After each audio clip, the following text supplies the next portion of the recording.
Hola, hola. Feliz instante santo a todos. Vamos a realizar la lectura correspondiente al día de hoy. Estamos haciendo hoy la lectura del capítulo 27, la curación del sueño, en el subcapítulo 2, el temor a sanar. 1. ¿Es atemorizante sanar? Sí, para muchos lo es, pues la acusación es un obstáculo para el amor. Y los cuerpos enfermos ciertamente son acusadores.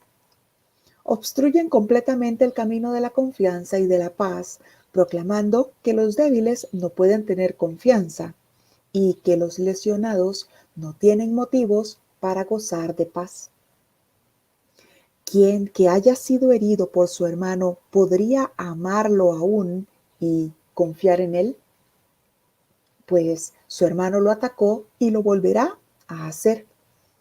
No lo protejas, ya que tu cuerpo lesionado demuestra que es a ti a quien se le debe proteger en vez de a él. Tal vez perdonarlo sea un acto de caridad, pero no es algo que él merezca. Se le puede compadecer por su culpabilidad, pero no puede ser eximido. Y si le perdonas sus transgresiones, no haces sino añadir otro fardo más a la culpa que realmente ya ha acumulado. Empieza este párrafo de el temor a sanar, describiendo perfectamente lo que nosotros creemos en este mundo de ilusiones. Creemos que con nuestra enfermedad estamos realmente demostrando que ese otro es culpable de haberme herido. Y por eso tenemos temor a sanar, porque creo que si ahora yo ya me veo sano, sin ninguna enfermedad, pues entonces, ¿qué será lo que acuse a ese otro de culpable? Mi afán en esta ilusión es hacer que mi hermano se vea culpable, que se vea diferente, que se vea malo. ¿Y qué mejor forma de demostrarlo que estando yo enfermo, en donde puedo justificar esa culpa que siento por haber acusado a mi hermano y por querer sostener esa culpa? ¿Es atemorizante sanar? Sí, para muchos lo es, por no decir que para todos, pues todos queremos sanar algo, las relaciones, la parte económica, afectiva, la propia salud. La acusación es un obstáculo para el amor y los cuerpos enfermos son ciertamente acusadores. Así que si en esta ilusión parece que nos mostramos débiles, es que queremos sostener una acusación contra un hermano. De esa forma, el ego nos dice, pues entonces, que no hay que proteger al hermano. ¿Cómo querríamos protegerlo si gracias a él es que nos vemos enfermos, que nos vemos víctimas, que nos vemos carentes o en desamor? Y si queremos en esta ilusión perdonar, entre comillas, desde el ego, sería ese un acto de caridad, porque realmente no creemos que sea algo que ese hermano se merece. Y así se le puede compadecer, pero no lo podemos eximir de esa culpa tan grande que creemos que tiene, de ese papel tan grande. Y si decidimos entonces desde el ego hacer ese perdón que no es verdadero, pues entonces no hacemos más que añadir un fardo más a toda esa culpa que está acumulada. ¿Por qué? Porque desde el ego yo digo, te perdono porque soy mejor. Te perdono, perdono todas tus transgresiones porque yo soy diferente, porque soy mejor, porque soy más bueno, porque soy un estudiante del curso. Y así no hace sino añadir otro fardo más a la culpabilidad que ya está ahí acumulada. O sea, a esas ganas de creerme y de verme diferente. 2. Los que no han sanado no pueden perdonar. Y recordamos que sanar significa sanar la mente de todos los pensamientos de diferencia. Sanar significa no ver ilusiones. Sanar significa dejar nuestro deseo de ser especial. Sanar significa no tener aparentes conflictos afectivos, amorosos, relaciones de pareja, con los hijos, con los vecinos. Sanar significa no tener ningún aspecto físico enfermo. Y aquí nos lo dice claramente que al sanar, sanan todos los aspectos, incluso el cuerpo. Los que han sanado, los que no han sanado, no pueden perdonar, pues son los testigos de que el perdón es injusto. Prefieren conservar las consecuencias de la culpa que no reconocen. No obstante, nadie puede perdonar un pecado que considere real. Y lo que tiene consecuencias tiene que ser real porque lo que ha hecho está ahí a la vista. El perdón no es piedad, la cual no hace sino tratar de perdonar lo que cree que es verdad.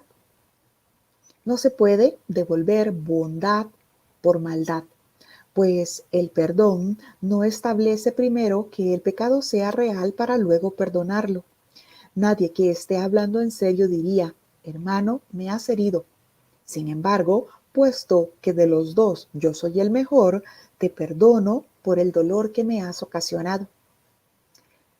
Perdonarle y seguir sintiendo dolor es imposible, pues ambas cosas no pueden coexistir. Una niega a la otra y hace que sea falsa. Los que no han sanado no pueden perdonar, porque seguimos de una u otra manera aferrándonos a las ilusiones, a cualquier ilusión, viendo esa ilusión como real. Así que somos testigos de que el perdón es injusto. Creemos que algunas veces está justificado el sufrimiento. Y ya aprendimos que el sufrimiento es a causa, entre comillas, de esa culpa que sentimos. Nadie puede perdonar un pecado que considera real. Si yo ya vi el error, ya acusé a mi hermano, significa que estoy queriendo ver real el error. Es decir, ese error para mí se convirtió en un pecado debido a la forma en la que lo percibí. Y lo que tiene consecuencias, para mí, parece real porque lo estoy viendo. Creo que es real porque está a la vista. El perdón no es piedad, la cual no hace más que tratar de perdonar eso que cree que es verdad. Ese es el perdón que hacemos desde el ego, en donde creo que soy más bueno, que soy más piadoso, más bondadoso, que soy mejor, y por eso ofrezco un perdón que no es real. ¿Por qué? Porque ya le di realidad a ese error. Es por eso que cuando decidimos perdonar y acudimos al Espíritu Santo para hacerlo, se van los aparentes efectos de ese dolor, de esa pena, de ese sufrimiento que creemos tener. Perdonarle y seguir sintiendo dolor es imposible, pues ambas cosas no pueden coexistir. Una niega a la otra y hace que sea falsa. El movimiento que hacemos con la psicoterapia, en donde con nuestra decisión de perdonar, con la guía del Espíritu Santo, llegamos a esa aparente causa en esta ilusión. Y una vez que se sana, ese dolor desaparece. Esa idea de sacrificio desaparece, esa idea de sufrimiento desaparece. y sí desaparece en la forma. Creemos que es que el otro cambió, creemos que es que ya no me duele tal cosa por algún motivo, pero es porque si el pensamiento de error ya ha sido erradicado, ya no lo materializamos en este mundo en el que creemos estar. Perdonarle y seguir sintiendo dolor es imposible, pues ambas cosas no pueden coexistir. Una niega a la otra y hace que sea falsa. 3. Ser testigo del pecado y al mismo tiempo perdonarlo es una paradoja que la razón no puede concebir, pues afirma que lo que se te ha hecho no merece perdón y si lo concedes, eres clemente con tu hermano, pero conservas la prueba de que él no es realmente inocente. Los enfermos siguen siendo acusadores. No pueden perdonar a sus hermanos ni perdonarse a sí mismos. Nadie sobre quien el verdadero perdón descanse puede sufrir, pues ya no exhibe la prueba del pecado ante los ojos de su hermano. Por lo tanto, debe haberlo pasado por alto y eliminado de su vista. El perdón no puede ser para uno y no para otro. El que perdona se cura y en su curación radica la prueba de que ha perdonado verdaderamente y de que no guarda traza alguna de condenación que todavía pudiera utilizar contra sí mismo o contra algún ser vivo.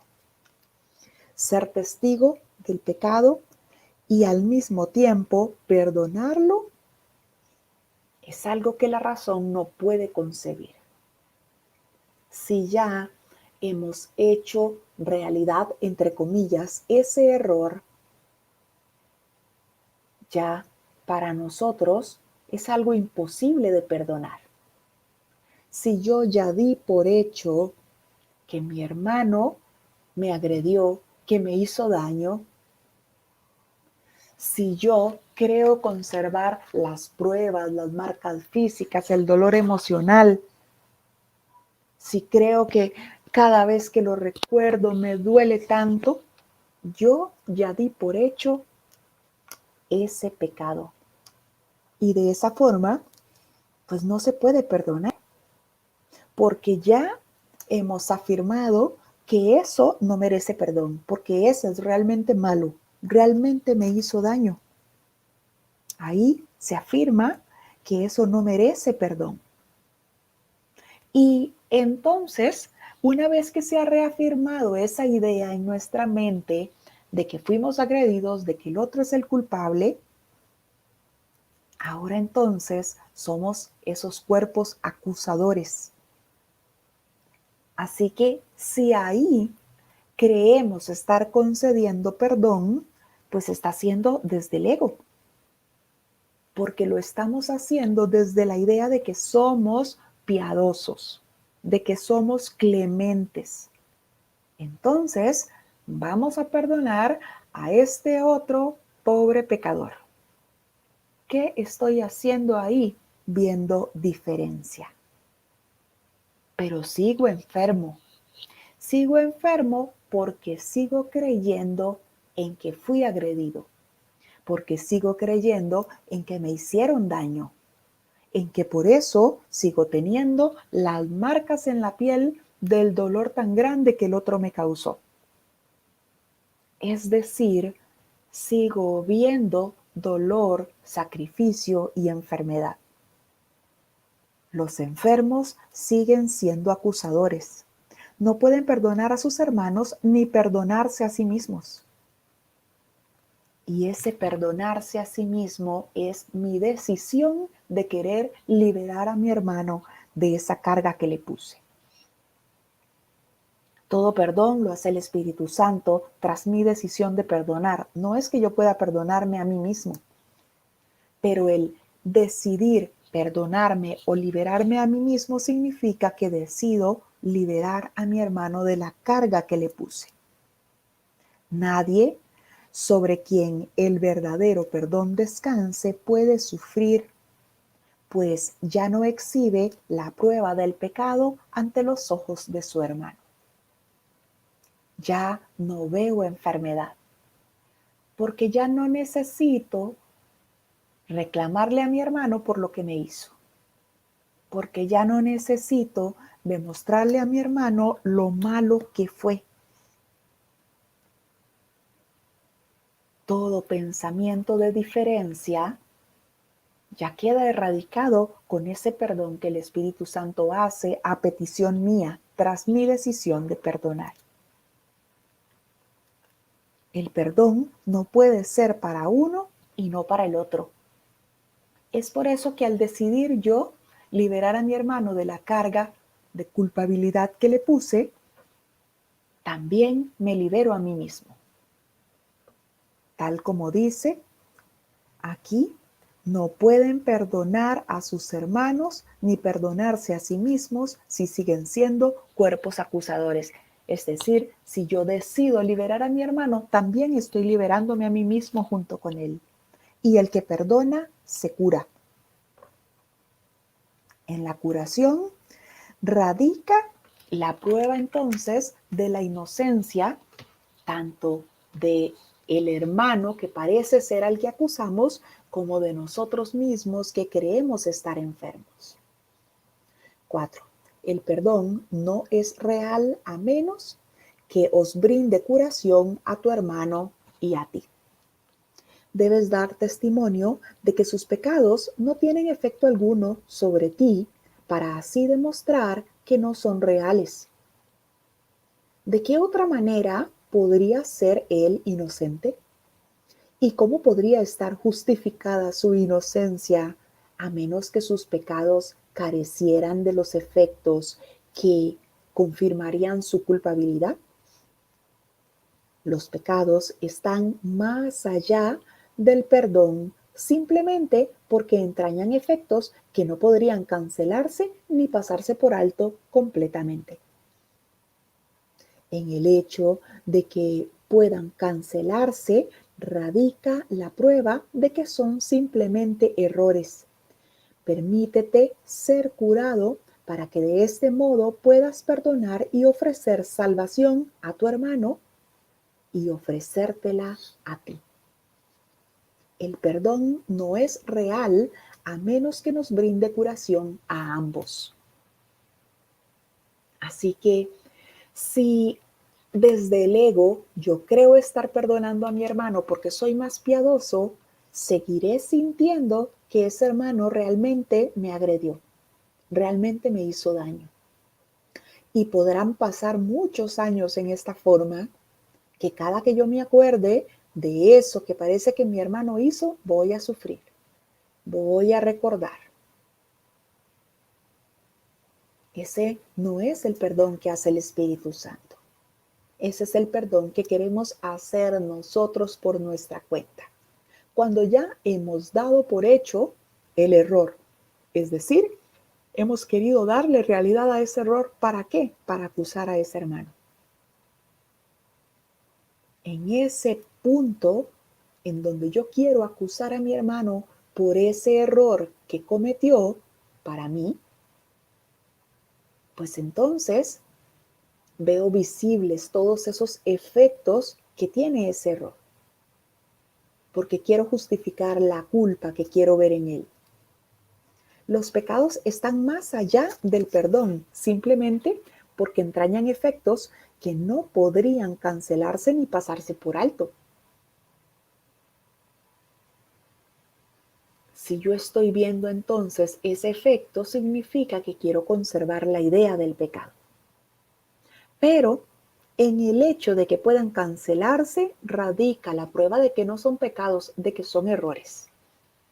Y pueden cancelarse todos esos aparentes efectos. El Espíritu Santo puede llevar a la expiación todas mis ideas de error. Y me dice que me permita ser curado para que de este modo pueda curar, pueda ofrecer curación por medio del perdón. Permítete ser curado para que de este modo puedas perdonar y ofrecer salvación a tu hermano y ofrecértela a ti. Permítete significa que le permitas al Espíritu Santo hacer ese perdón. Que le permitamos al Espíritu Santo llevar a cabo ese perdón. Permítete ser curado significa decide liberarte y liberar a tu hermano de esas cadenas de pecado que nos hemos puesto. Porque al ponérsela a mi hermano, estoy poniéndomelas a mí mismo también. 5. Un cuerpo enfermo demuestra que la mente no ha sanado.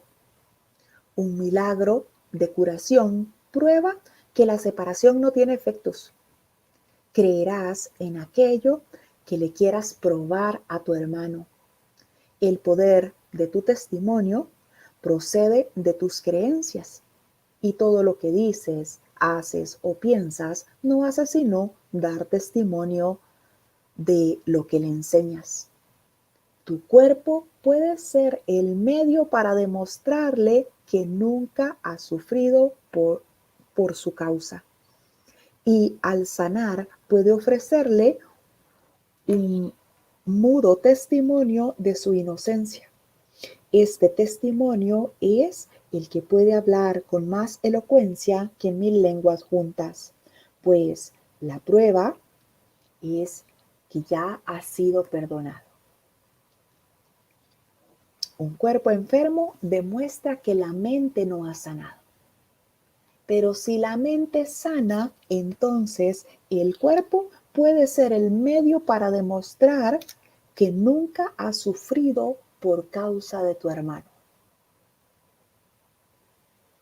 Es decir, si mi mente sana, veo en esta ilusión, en esta parte física, ese reflejo de mi mente que sanó. Un cuerpo enfermo demuestra que la mente no ha sanado,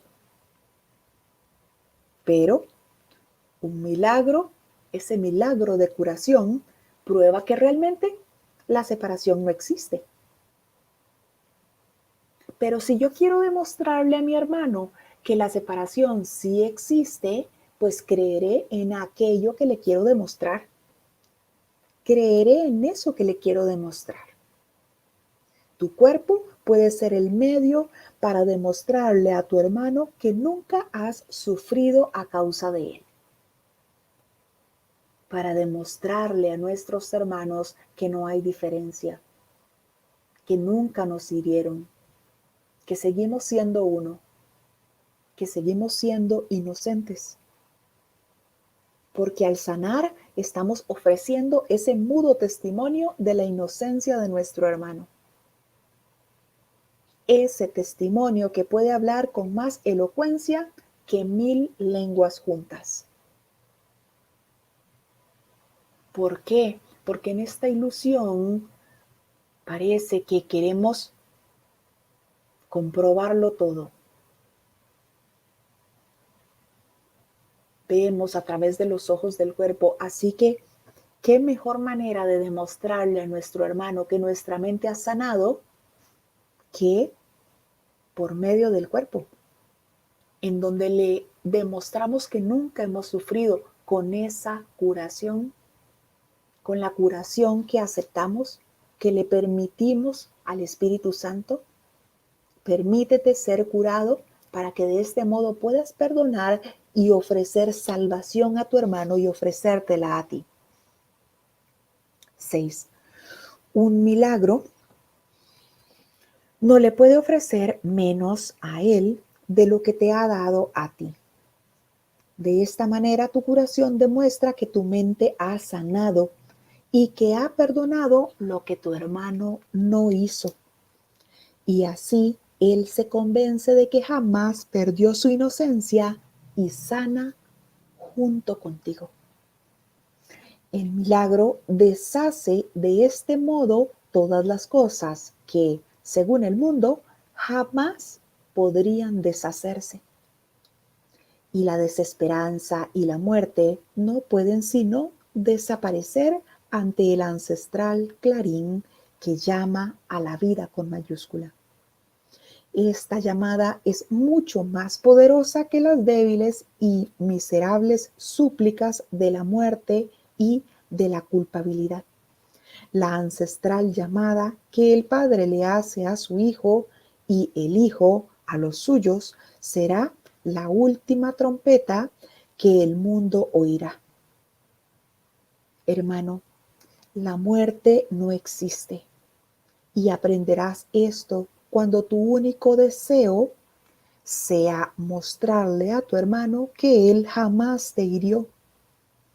Él cree que tiene las manos manchadas con tu sangre y por lo tanto que está condenado. Mas se te ha concedido poder mostrarle mediante tu curación que su culpabilidad no es sino la trama de un absurdo sueño. Un milagro no puede ofrecer nada a uno que no le ofrezca al otro. Es decir, cuando yo estoy ofreciendo un milagro a mi hermano, estoy recibiendo ese milagro junto con él. Cuando estoy ofreciéndole un milagro al Hijo de Dios, estoy ofreciéndolo para todos. No hay excepciones para el milagro. Así que nuestra curación demuestra que nuestra mente ha sanado. Se nos ha dicho ya que es la mente lo único que se enferma, por lo tanto lo único que necesita curación.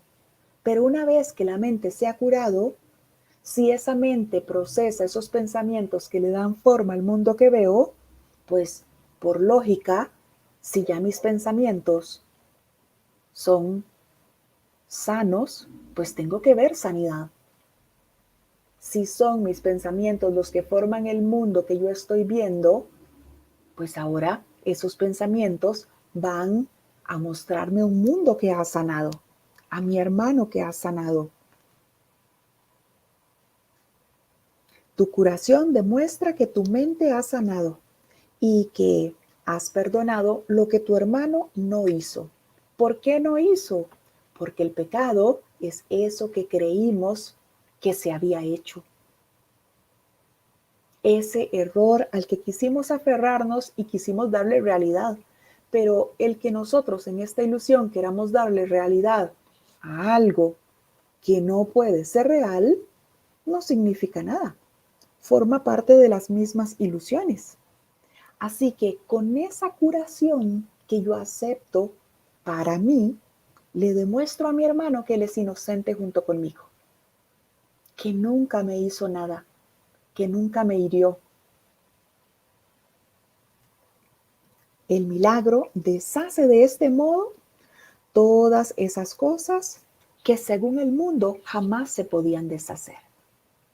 ¿Por qué? Porque en este mundo creo en ese pecado, por lo tanto creo que la culpa está justificada y el sacrificio o el dolor que procede de la culpa creo que están justificados. Pero con el perdón que el Espíritu Santo hace a petición mía, se deshace todo eso que creímos que jamás podía deshacerse. Y creímos que no podía deshacerse porque creemos fielmente en la idea de pecado, porque creemos fielmente en el error, porque queremos conservar la idea de que nuestro hermano es culpable. Ese es nuestro temor a sanar. Si ya no culpo a mi hermano, pues entonces ahora ¿quién se va a ver culpable? Tengo temor a que esa culpa que ahora estoy poniendo en él pueda verla solo en mí. ¿Por qué? Porque creo en el perdón que parece que se da en esta ilusión, que parece que se da en este mundo.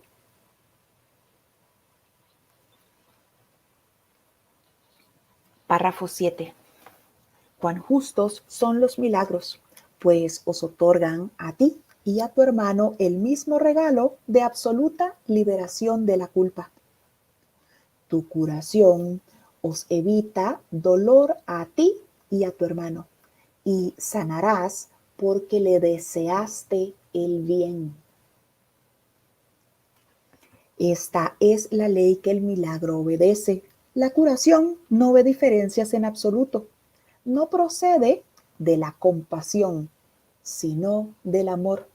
Y el amor quiere demostrar que todo sufrimiento no es sino una vana imaginación en absoluto, un absurdo deseo sin consecuencia alguna. Tu salud es uno de los resultados de tu deseo de no ver a tu hermano con las manos manchadas de sangre, ni ver culpabilidad en su corazón, que se ha vuelto pesado por la prueba del pecado que carga. Y lo que deseas se te concede para que lo puedas ver. Nuestro deseo, nos decía, es ver esa culpa afuera. El plan que el ego tiene para que nos salvemos. Ver esa culpa afuera, así entonces yo ya no me veo tan culpable, ya no me veo tan malo.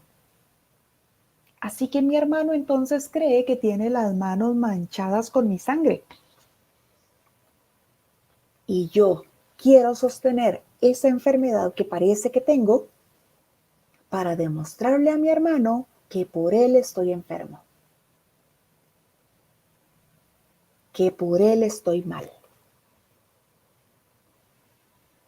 Pero me dice que cuando le otorgo esos milagros a mi hermano, me los estoy otorgando a mí.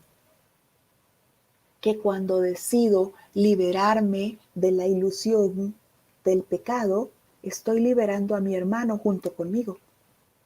Tu corazón, tu curación les evita dolor a ti y a él. Porque sanamos cuando le deseamos el bien. Todo lo que deseamos para nuestro hermano lo estamos deseando para nosotros mismos. Todo lo que ofrecemos a nuestro hermano lo estamos ofreciendo a nosotros mismos. Esa es la ley que el milagro obedece. La curación no ve diferencias en absoluto. La curación no ve diferencias en absoluto. No procede de la compasión, sino que procede del amor. Y el amor lo único que quiere es demostrar que todo sufrimiento son vanas imaginaciones. Todo sufrimiento son vanas imaginaciones. Mas se te ha concedido poder demostrarle mediante tu curación que su culpabilidad no es sino la trama de un sueño absurdo, vanas imaginaciones, y lo que deseas se te concede para que lo puedas ver. Deseo entonces ver a mi hermano culpable, pues veré enfermedad, veré carencia, veré diferencias, veré desamor, veré situaciones que parecen ser conflictivas. Todo lo que deseas para tu hermano se te da también a ti, se te concede también a ti. 8. El costo, entre comillas, de tu serenidad es la de nuestro hermano. Este es el precio, entre comillas, que el Espíritu Santo y el mundo interpretan de manera diferente. El mundo lo percibe como una afirmación del hecho, entre comillas, de que con tu salvación se ratifica la suya. El Espíritu Santo sabe que tu curación da testimonio de la suya y de que no puede hallarse aparte de ella en absoluto.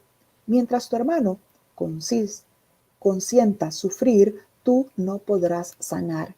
Mas le puedes demostrar que su sufrimiento no tiene ningún propósito ni causa alguna. Muéstrale que has sanado y él no consentirá sufrir por más tiempo, pues su inocencia habrá quedado clara ante sus propios ojos y ante los tuyos, y la risa reemplazará vuestros lamentos, pues el Hijo de Dios habrá recordado que Él es el Hijo de Dios. el plan del ego para la salvación y lo que el Espíritu Santo tiene para nosotros. El costo de tu serenidad es la suya. Así que, ¿qué es lo que procuramos en esta ilusión? Que nuestro hermano se vea tan culpable y tan malo para yo no verme entonces tan culpable. Así que de esa serenidad mía depende la culpabilidad de él. Entre más culpable se vea, más inocente, entre comillas, me creo ver yo. ¿Pero qué me dice el Espíritu Santo? Que no se rige por ninguna de las leyes de este mundo, que mi hermano y yo somos uno. Que mi hermano y yo somos exactamente lo mismo. Y que en ese reconocimiento radica la salvación de ambos, porque no puedo salvarme sin mi hermano. 9. ¿Quién tiene entonces miedo a sanar? Y vuelve otra vez a recordarnos la pregunta inicial. ¿Es atemorizante sanar? Sí, para muchos lo es. ¿Quién tiene entonces miedo de sanar? Solo aquellos para quienes el sacrificio y el dolor de su hermano representan su propia serenidad. Solo para quienes buscamos esa culpabilidad en nuestro hermano para creer entonces así que nos vamos a ver un poquito menos culpables. Su propia impotencia y debilidad le sirve de base para justificar el dolor de su hermano. El constante aguijón de la culpa que éste experimenta le sirve para probar que él es un esclavo, pero que ellos son libres. El constante dolor que sufren es prueba de que son libres porque mantienen cautivo a su hermano y desean la enfermedad para evitar que la balanza del sacrificio se incline a favor de él. ¿Cómo podría persuadir al Espíritu Santo para que se detuviese por un instante o incluso menos a razonar con semejantes argumentos en favor de la enfermedad? ¿Y es acaso menester demorar tu curación porque te detengas a escuchar a la demencia?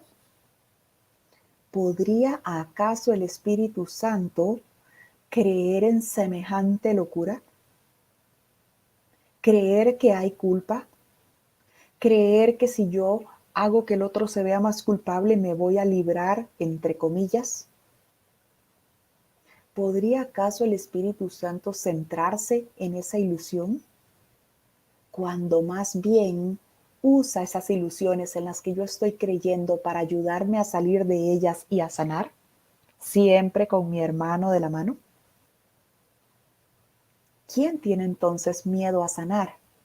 Solo aquellos para quienes el sacrificio y el dolor de su hermano representan su propia serenidad. Solo para quienes queremos ver esa culpa en el hermano y sostenerla, decidimos mostrarnos enfermos porque esa enfermedad que mostramos es la prueba fiel, entre comillas, de que se me hizo daño, de que me hirieron, de que me hicieron algo malo, de que el otro es culpable y yo soy la pobre víctima de este mundo cruel. Esa es nuestra idea en esta ilusión. Eso es lo que el Espíritu Santo quiere corregir. Por eso me dice, permítete ser curado para que de este modo puedas perdonar y ofrecer salvación a tu hermano y ofrecértela a ti. 10. Tu función no es corregir. La función de corregir le corresponde a uno con mayúscula que conoce la justicia, no la culpabilidad. Si asumes el papel de corrector, ya no puedes llevar a cabo la función de perdonar. Nadie puede perdonar hasta que aprenda que corregir es tan solo perdonar, nunca acusar. Por tu cuenta no podrás percatarte de que son lo mismo. Corregir y perdonar son lo mismo, y de que por lo tanto no es a ti a quien le corresponde corregir. Así, a como no nos corresponde tampoco perdonar, es el Espíritu Santo el que perdona a petición mía. Identidad y función son una misma cosa y mediante tu función te conoces a ti mismo. De modo que si confundes tu función con la función del Espíritu Santo, es que estás confundido con respecto a ti mismo y con respecto a quién eres, a ese espíritu que soy. ¿Qué es la separación sino un deseo de arrebatarle a Dios su función y negar que es la suya? Mas si no es su función, tampoco es la tuya, pues no puedes por menos que perder aquello de lo que te apropias. Lo que no se comparte se pierde. Tengo que darme cuenta que corregir y perdonar es lo mismo. Tengo que recordar que mi función es perdonar por ser la luz del mundo. Tengo que recordar que necesito desempeñar ese papel que Dios me dio para la salvación del mundo, para la liberación de las ilusiones. No es a ti a quien le corresponde corregir. Si yo creo que es a mí a quien le corresponde corregir, significa que estoy queriendo asumir el papel del Espíritu Santo. Como si yo supiese que es lo mejor para mí.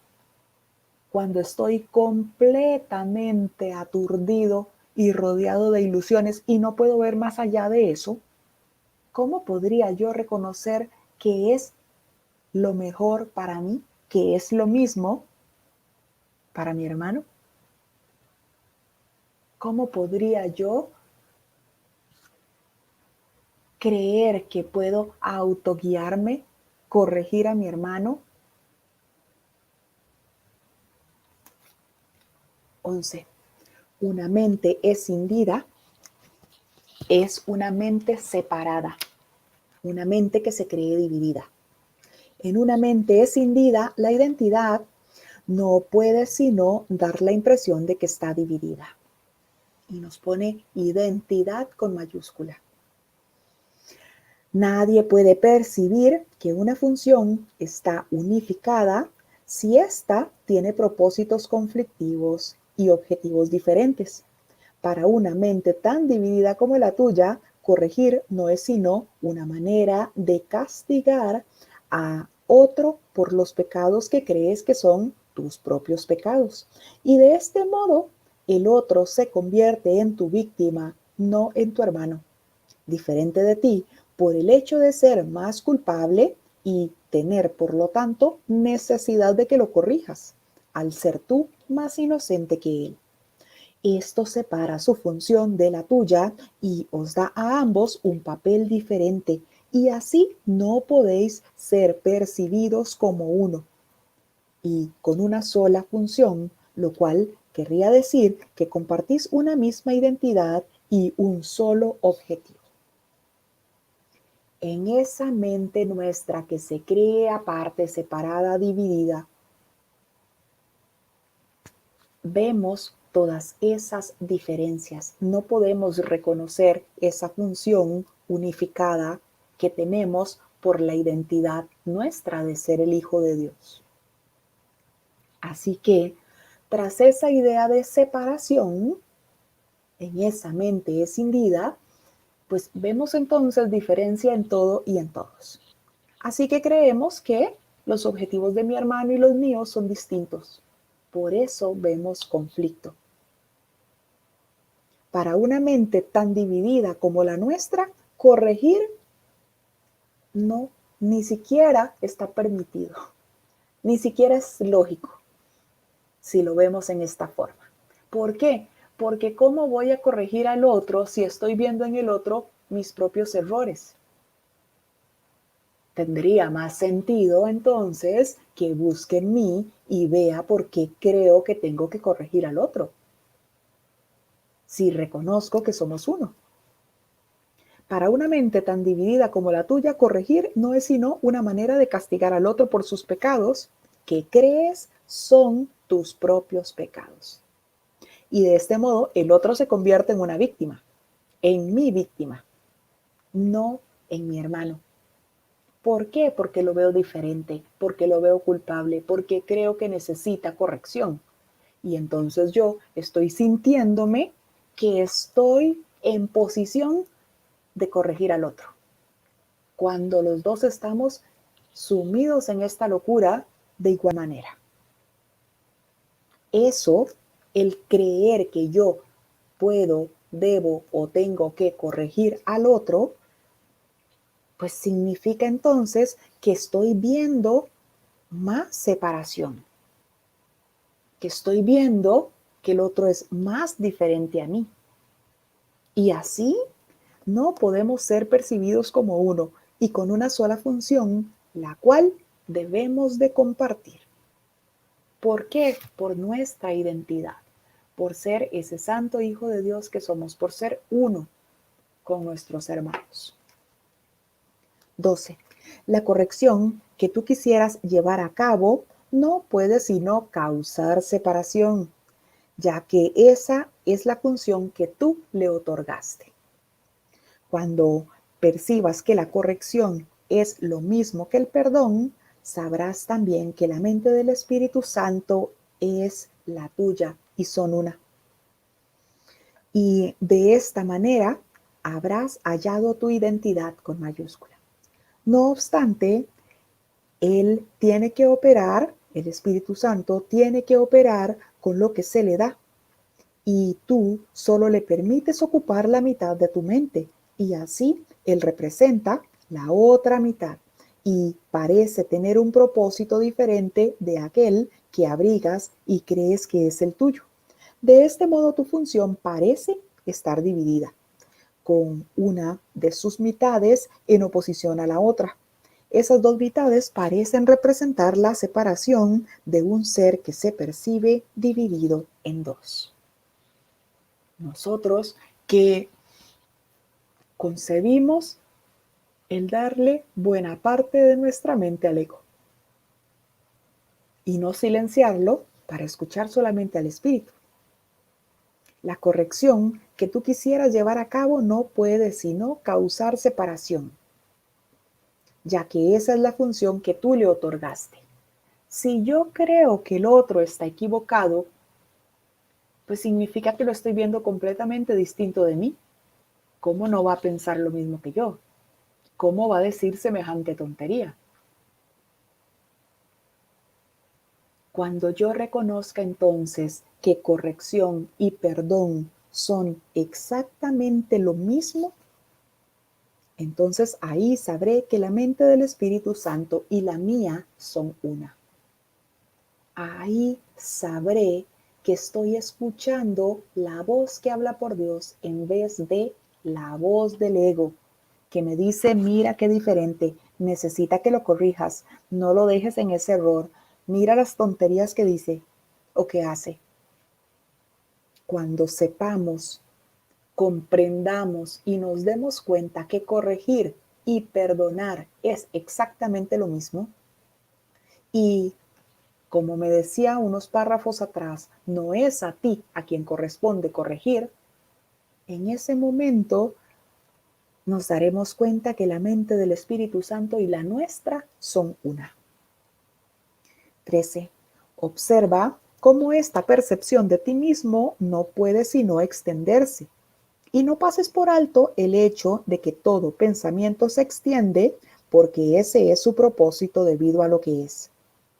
De la idea de que el ser se compone de dos partes, surge necesariamente el punto de vista de que su función está dividida entre las dos. Pero lo que quieres corregir es solamente la mitad del error que tú crees que es todo el error. Los pecados de tu hermano se convierten de este modo en el blanco central de la corrección. No vaya a ser que tus errores y los suyos se vean como el mismo error. Los tuyos son equivocaciones, pero los suyos son pecados y por ende no son como los tuyos. Los suyos merecen castigo, mientras que los tuyos si vamos a ser justos, deberían pasarse por alto. Exactamente lo que hacemos en esta ilusión en todo momento y sin excepción. Me dice que al creer entonces que estamos con esa mente dividida, queremos corregir nosotros solamente la mitad del error. ¿Por qué? Porque yo no reconozco que lo que veo en mi hermano está en mí. Porque yo no reconozco que eso que quiero corregir en mi hermano está en mí. Entonces, quiero corregir solo la mitad del error porque yo quiero ir con mi hermano para que él corrija ese punto de vista, para que él corrija esa acción, para que él corrija esa actitud. Entonces, solamente estoy queriendo corregir la mitad del error, porque solo estoy queriendo corregir la parte que veo en él. No he visto hacia adentro para corregir esa otra mitad que está en mí. Esa raíz del aparente problema está en mí, porque si no estuviera en mí, yo no lo veo en mi hermano. Entonces, si yo veo algo que creo que tiene que corregirse en mi hermano, significa que en mí está ese pensamiento que estoy compartiendo con mi hermano y por eso lo veo. O sea, tengo que venir a mí. De hecho, si viniera a mí, se corrige ese error y ya yo no lo vería en mi hermano. Pero ¿qué es lo que hacemos en esta ilusión? El plan del ego para salvarse. Los pecados de tu hermano se convierten en el blanco central de la corrección. Él es el que tiene que cambiar, él es el que tiene que mejorar, él es el que tiene que sanar, él es el que tiene que moderar ese carácter, esas acciones. Los pecados de tu hermano se convierten de este modo en blanco central de la corrección. No vaya a ser que tus errores y los suyos parezcan el mismo.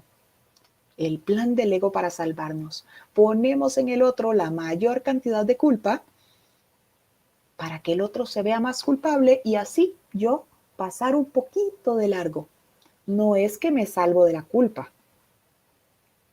Me dejo la culpa, pero hago que el otro se vea más culpable que yo, más malo que yo, para que él sea entonces el blanco central de la curación. No vaya a ser que los errores de él vayan a verse como si fuesen míos. Así entonces, desde el ego, esos errores de mi hermano son pecados. Él es el malo. Él es el que merece castigo. En cambio, los míos, como no se ven tan grandes, hasta podrían pasarse por alto. Párrafo 14. De acuerdo con esta interpretación de lo que significa corregir, no podrás ver tus propios errores. Claro, estaremos siempre viendo afuera, pues habrás trasladado el blanco de la corrección fuera de ti mismo sobre uno que no puede ser parte de ti mientras esa percepción perdure. Lo estoy viendo completamente separado. Así que me enfocaré en decir que el error está en él. Como no lo veo uno conmigo, veré el error en él nada más. Aquel al que se condena jamás puede volver a formar parte del que lo acusa, quien lo odiaba y todavía lo sigue odiando por ser un símbolo de su propio miedo. He aquí a tu hermano, el blanco de tu odio, quien no es digno de formar parte de ti y es, por lo tanto, algo externo a ti. La otra mitad, la que se repudia. Y solo lo que se deja privado de su presencia se percibe como todo lo que tú eres. El Espíritu Santo tiene que representar esta otra mitad hasta que tú reconozcas que es la otra mitad. Y Él hace esto asignándoos a ti y a tu hermano la misma función y no una diferente. Cuando yo veo el error en mi hermano y creo que está solo en mi hermano, pues obviamente estoy reforzando mi idea de separación. Y así viendo a mi hermano como alguien aparte, dividido, como el malo, el asesino, el ladrón, yo voy a creer que estoy excluida de él, que estamos separados, que él jamás podrá ser tan bueno como yo, o yo jamás llegaré a ser tan mala como él. Ahí estamos haciendo de nuestro hermano el blanco de nuestro odio, pensando que no es digno de formar parte de nosotros, por lo tanto es algo externo a nosotros. Esa otra mitad que se repudia. Todos esos a los que querríamos desaparecer de este mundo de ilusiones, creyendo que sin ellos el mundo podría ser un lugar mejor, entre comillas. Todos esos son mi otra mitad. Esa otra mitad que se repudia. ¿Y qué es lo que viene a ser el Espíritu Santo entonces? A valerse de todas esas ilusiones que yo veo ahora y parece que me molestan, que me duelen, que me fastidian, que me enferman. El Espíritu Santo tiene que representar esa otra mitad hasta que tú reconozcas que es tu otra mitad. Hasta que nosotros reconozcamos que ese al que tenemos ahí crucificado, que es tan malo que no lo soportamos, es nuestra otra mitad, hasta en ese momento entonces vamos a querer ver hacia adentro para sanar. En ese momento entonces vamos a querer quitarle la culpa a ese hermano que es nuestra otra mitad, la otra mitad de nuestra mente. Vamos a querer quitarle todo ese odio que le tenemos. ¿Por qué? Porque estamos reconociendo que es nuestra otra mitad. 15. Corregir es la función que se os ha dado a ambos, pero no a ninguno de vosotros por separado. Y cuando la lleváis a cabo, reconociendo que es una función que compartís, no puede sino corregir los errores de ambos. No puede dejar error sin corregir en uno y liberar al otro. Esto sería un propósito dividido que, por lo tanto, no podría compartirse ni ser el objetivo del Espíritu Santo, así como él ve el suyo propio. Y puedes estar seguro de que él no llevará a cabo una función que no vea y reconozca como propia, pues sólo así puede mantener la vuestra intacta a pesar de vuestros diferentes puntos de vista con respecto a lo que es vuestra función. Si él apoyase una función dividida, estaríais ciertamente perdidos. La incapacidad del Espíritu Santo de ver su objetivo dividido y como algo distinto para cada uno de vosotros te resguarda de volverte consciente de una función que no es la tuya. De esta manera, la curación se os concede a ambos. Corregir es la función que se nos ha dado a ambos, a mi hermano y a mí, pero no por separado. Mi hermano me muestra mis ideas de error, así que yo en mí corrijo esas ideas de error y se sanan. Yo le muestro a mi hermano sus ideas de error, así que mi hermano corrige en él las ideas de error que ve en mí y de esa manera se sana. Corregir es la función que se os ha dado a ambos, pero no a ninguno de vosotros por separado. Así que cuando lleváis a cabo la función de corregir para cada uno de nosotros, estamos compartiendo esa función del Espíritu Santo, esa función unificada. El que yo quiera ver a mi hermano como culpable, creer que él es el malo, etcétera, pues no significa que el Espíritu Santo vaya a cambiar su función. Puedes estar seguro de que el Espíritu Santo no llevará a cabo una función que no reconozca como la suya propia. También el Espíritu Santo te resguardará y te volverá consciente de una función que es la que Él tiene para nosotros, el reconocimiento de que somos uno con nuestro hermano.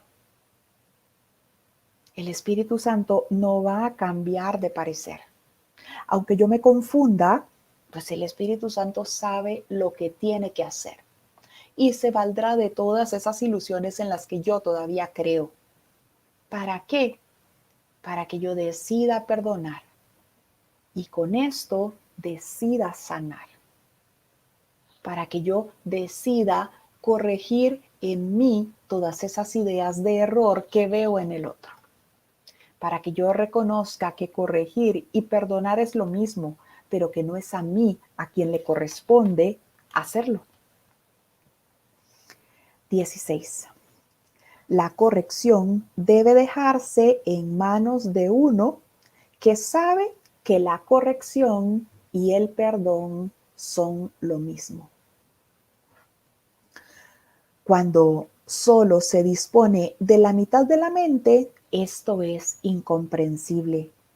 Deja pues la corrección en manos de la mente que está unida y que opera cual una sola, porque su propósito es indiviso, únicamente puede concebir como suya una sola función. He aquí la función que se le dio, concebida para que fuese la suya y no algo aparte de su dador. Conserva precisamente y no de su dador. Conserva precisamente porque es una función que se ha compartido. En su aceptación de esta función residen los medios a través de los cuales tu mente se unifica. Este único propósito unifica las dos mitades de ti que tú percibes como separadas y cada uno de vosotros perdona al otro a fin de poder aceptar su otra mitad como parte de sí mismo. Esa es la función del Espíritu Santo. Llevarme a reconocer que el otro no es aparte de mí, que el otro es uno conmigo, que el otro soy yo. Así que desde ese reconocimiento yo ya no tengo ganas de corregir al otro.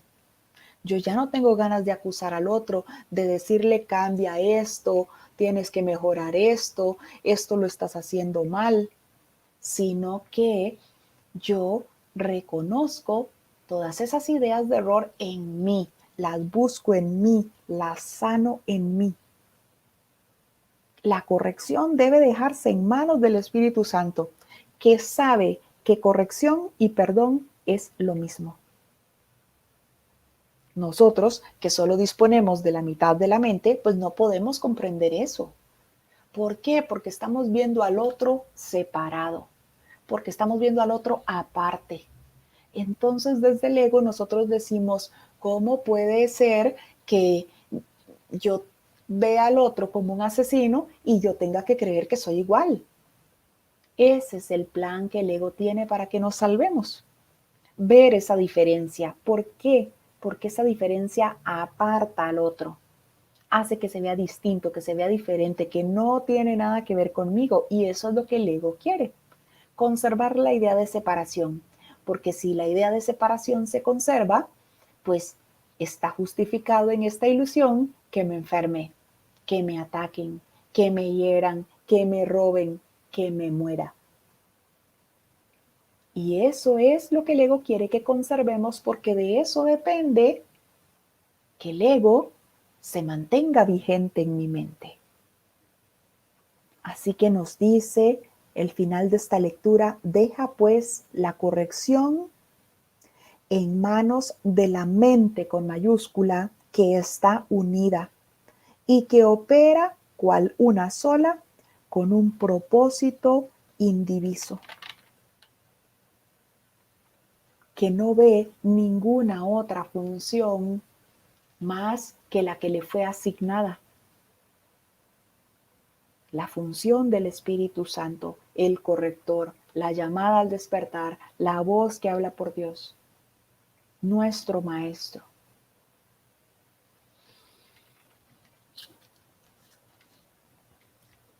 Corregir y perdonar es exactamente lo mismo y no es a ti a quien le corresponde hacerlo. Si sanamos, nuestro cuerpo se convertirá en el medio para demostrarle a nuestro hermano que no hemos sufrido por su causa. El temor a sanar, el temor que nos da sanar, es ese miedo que tenemos de quitarle la culpa a nuestro hermano. Porque no sabemos qué pasará con esa culpa, porque creemos en esta ilusión que al quitarle la culpa a él, entonces va a recaer sobre mí, o no sé cuántas locuras más. Ese es el temor que nos da sanar. Quitarle a nuestro hermano ese pecado que le pusimos encima, esa acusación que le hicimos. Al querer seguirle viendo culpable, al querer seguirle acusando, estamos queriendo nosotros seguir manteniéndonos enfermos, con nuestras relaciones enfermas, con nuestra salud enferma, con nuestras finanzas enfermas. La mente es lo único que se enferma, por lo tanto es lo único que necesita sanación. Y una vez que esa mente se sane, tu cuerpo puede ser el medio para demostrarle a tu hermano que nunca has sufrido por su causa. Al sanar, puede ofrecer un mudo testimonio de la inocencia de tu hermano y de tu propia inocencia. Porque ahora preferimos ver entonces santidad en vez de sostener las acusaciones. Gracias a todos por su compañía. Hemos hecho la lectura del capítulo 27, la curación del sueño, en el epígrafe 2, el temor a sanar.